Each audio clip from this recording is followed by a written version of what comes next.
31 मार्च 2026 जो उन्होंने टारगेट रखा है, उसके पहले 30 मार्च को ये गृह मंत्री इतनी मजबूती के साथ पूरे देश को ये मैसेज देना चाहते हैं कि हम जो कहते हैं वो करते हैं। ये कल नहीं है। कई एक वक्ताओं को मैंने सुना कि कल खत्म होगा। इतिहास में कल कभी नहीं आता है। इतिहास में आज ही सबसे महत्वपूर्ण है, और वो आज का पल है कि ये 30 मार्च 2026 है और 31 मार्च 2026 को नक्सलवाद खत्म हो जाएगा।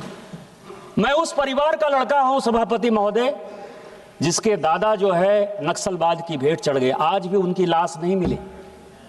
पिछले 35 साल से मैं अपने दादा को जो है ढूंढ रहा हूं और उनका श्राद्ध तक नहीं कर पाया। मैं उस पार्टी का सदस्य हूं झारखंड में, जिस पार्टी के नेता बाबूलाल मरांडी जी के बेटे, जिनके की शादी तुरंत हुई थी 1 महीना पहले, उसको नक्सलाइट ने गोली से मार दिया। मुख्यमंत्री थे बाबूलाल मरांडी जी। मैं उस झारखंड राज्य का सांसद हूं जिसमें 24 में से 18 जिले नक्सलवाद की भेंट चढ़े। और इस सदन में क्या चर्चा होती थी? एसआरई का फंड कैसे जाएगा, सारंडा कैसे खत्म होगा, मनरेगा कैसे खत्म होगा। आज जो है ये लड़ाई जो खत्म हुई है, ये लड़ाई कोई नक्सलवाद गरीब और अमीर की नहीं है। मैं सभी वक्ताओं को सुन रहा था कि ट्राइबल का ये है जी, इसका गरीबों का ये है, किसानों का ये है। मैं इस सदन के से पूछना चाहता हूं आपके माध्यम से कि इस नक्सलवाद के नेता कौन रहे? चारू मजुमदार शेड्यूल ट्राइब थे, ओबीसी थे, किसान थे, क्या थे? कानू सन्याल ब्राह्मण थे, विनोद मिश्रा ब्राह्मण थे, विश्वनाथ तिवारी ब्राह्मण थे, सत्यनारायण कम्मा थे, नागा रेड्डी थे। यही 7-8 लोगों ने तो यह आंदोलन किया। आप किसकी बात कर रहे हो? किस आदिवासी की बात कर रहे हो? किस किसान की बात कर रहे हो? किस गरीबों की बात कर रहे हो? ये लड़ाई क्या है? ये लड़ाई विचारधारा की है।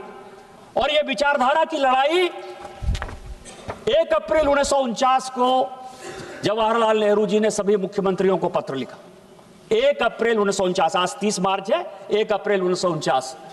उस पत्र में वो लिखते हैं सभी मुख्यमंत्रियों को कि इस देश की सबसे बड़ी समस्या कम्युनिस्ट पार्टी, कम्युनिस्ट आंदोलन है। इस आंदोलन को दबाओ, ये नक्सलवाद की तरफ बढ़ेगा, ये देश के टुकड़े टुकड़े करेगा, ये स्कूल नहीं बनने देगा, ये कॉलेज नहीं बनने देगा, ये रोड नहीं बनने देगा। लेकिन हमने क्या किया? हमने क्या किया? कांग्रेस पार्टी जब टूटी तो इसने सीपीआई का सहारा लिया। सीपीआई के सहारे के साथ 1967 से लेकर 1969 इस देश का ऐसा विषय था जब बीवी गिरी को जिताना था और नीलम संजीव रेड्डी को हराना था, तो कांग्रेस ने सीपीआई के साथ मिलकर अपनी सरकार बनाई और उनको राष्ट्रपति बनाया, और उसके बाद यह नक्सलवाद पैदा हुआ। वही कांग्रेस नेहरू जी की बात नहीं मानकर इंदिरा जी ने इस देश के साथ भारी नुकसान किया।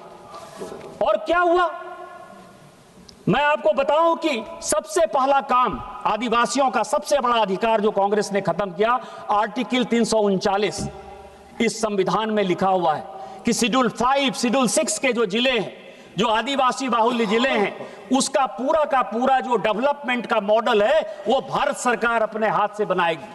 लेकिन रात के अंधेरे में जब इमरजेंसी लगाई तो 1976 में सबसे पहले धारा 339 खत्म करके सारे ट्राइबल के अधिकार को खत्म कर दिया। इसके बाद मैं आपको बताऊं कि मैं कुछ डॉक्यूमेंट लेकर आया।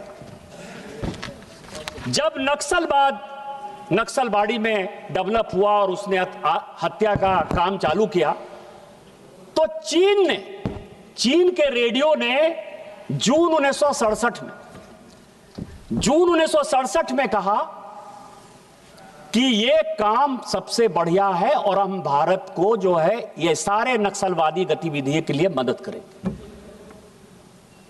और 1969 का जो कम्युनिस्ट पार्टी का रिजोल्यूशन है चाइना का, वो ये कहता है कि हम पूरा का पूरा उसको समर्थन करेंगे। और आपने क्या किया? 1969 में, 1967 में ये जब चीन का रेडियो ये बात बोल रहा है, 1969 में यदि चीनी कम्युनिस्ट पार्टी का रिजोल्यूशन ये हो रहा है, आप 1969 से लेके 1977 तक उसके साथ सरकार बनाते रहे।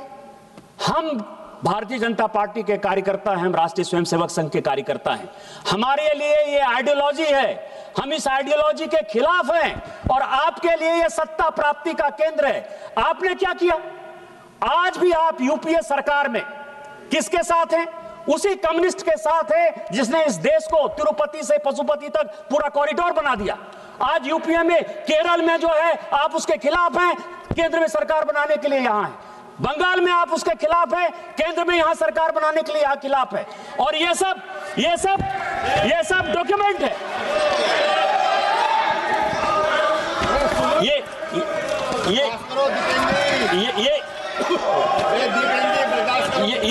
ये सब डॉक्यूमेंट है।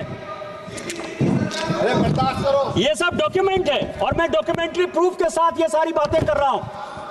आपको एक और आश्चर्य बना दूं दीपेंद्र जी, मैं बोलना नहीं चाहता था।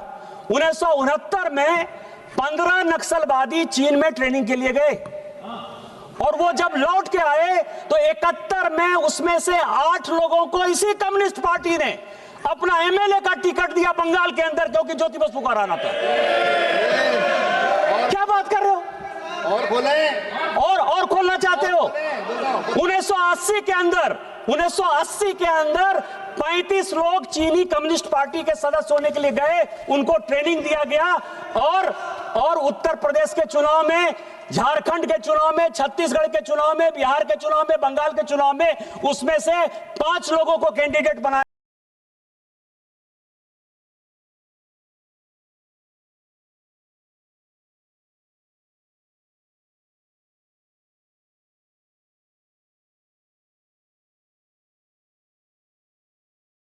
आज जो हमने किया है, और बताएं, आज जो हमने किया है और माननीय गृह मंत्री जी ने किया है, ये सबसे इंपॉर्टेंट है। हमने जो है लोगों को लोग समझा है। प्रधानमंत्री जनमन कार्यक्रम है, धरती आबा कार्यक्रम है, बिरसा मुंडा को सम्मान देने का कार्यक्रम है, एस्पिरेशनल डिस्ट्रिक्ट के डेवलपमेंट का कारण है।